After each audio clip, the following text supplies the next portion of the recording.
Alright guys, welcome to Ronald Junior TV. Nandito tayo ngayon sa Guelph Banquet Hall para sa malalaman natin kung matutuloy ang strike bukas o hindi. So magkakaroon ng negotiation ang union which represent sa mga empleyado kagaya namin at saka yung management. So ang hinihingi nating increase is $4. Automatic yan, hindi within 4 years. Kasi dapat nung last December 31 pa natapos yung contract. So supposed to be implemented na yan noong January 1. Ngayon, dahil sa mga series of negotiation with the management and the union, so hanggang ngayon po wala pa pong nagkaroon ng settlement.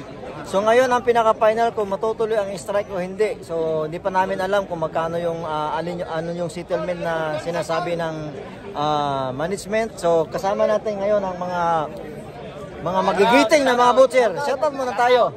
Boss Norman Mariano, Mark Kadungon. Oh, di ba? From Bukidnon, Richard Tiberio, John Mark de Guzman. At siyempre ito. Ang pinaapaw kita Ilocos. Ilocos. Jay. At saka ito. Ang tauhan ni Tatay Digong. Herbert Agustin. Kanak kamay. At siyempre nag-aabang tayo. Kung makikita nyo dito, ang dami ng pila ng mga tao dyan. No? May pila, nagre-register po sila. So, kasi halos lahat ng mga bilihin ngayon dito sa Canada nagmamahal. Pero mas maganda magmahal kaysa magmurahan.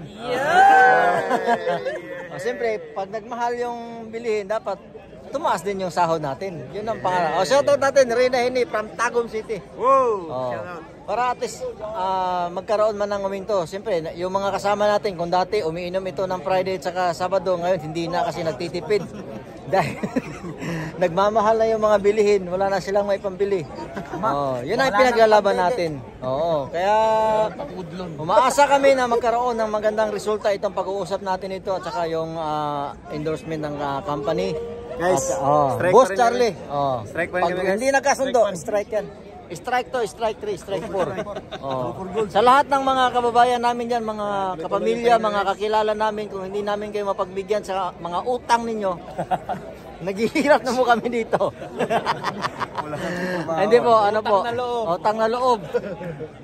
Pigil po na kayo kasi nga pinaglalaban pa namin yung mga karapatan namin dito. Legal po dito. Karapatan pang tao yan.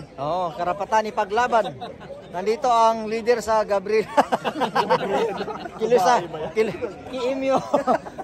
Hindi po, legal pagka ganitong sa Canada, legal po pag nagkaroon ng strike. Kung merong sapat na basihan. Hindi po tayo nagkakaroon ng strike kung walang basihan, kung walang basihan na legal. Kasama po ang Ministry of Labor with the union and the representative management para maayos ang lahat ng mga sigalot. Hindi sigalot, siyempre, para magkakaroon ng benepisyo ang lahat. The company, mga empleyado at sa lahat para maging masaya.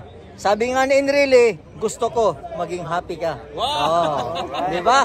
Kaya, stay tuned. Please subscribe, like, and share. Ronald Junior TV. Shout out from Guelph, Ontario, Canada. Paglaban ng karapatan ng ating mga mamamayan. Butchers for life. You know? Kita yung naglatawas Kagawad ba? Ito si Kagawad. Kagawad. Felix. Ay, kumpiyansa, Kol. Ay, kumpiyansa. Mawagin na itong muto niya sa Canada. Ay, kumpiyansa. Shout out. Imbornes Pulahan. Boss Big Puriam dito sa Linaw. Ay, kumpiyansa, Kol. Puro chick. Just do it. Nike Air. Ay, kumpiyansa. Ay, kumpiyansa.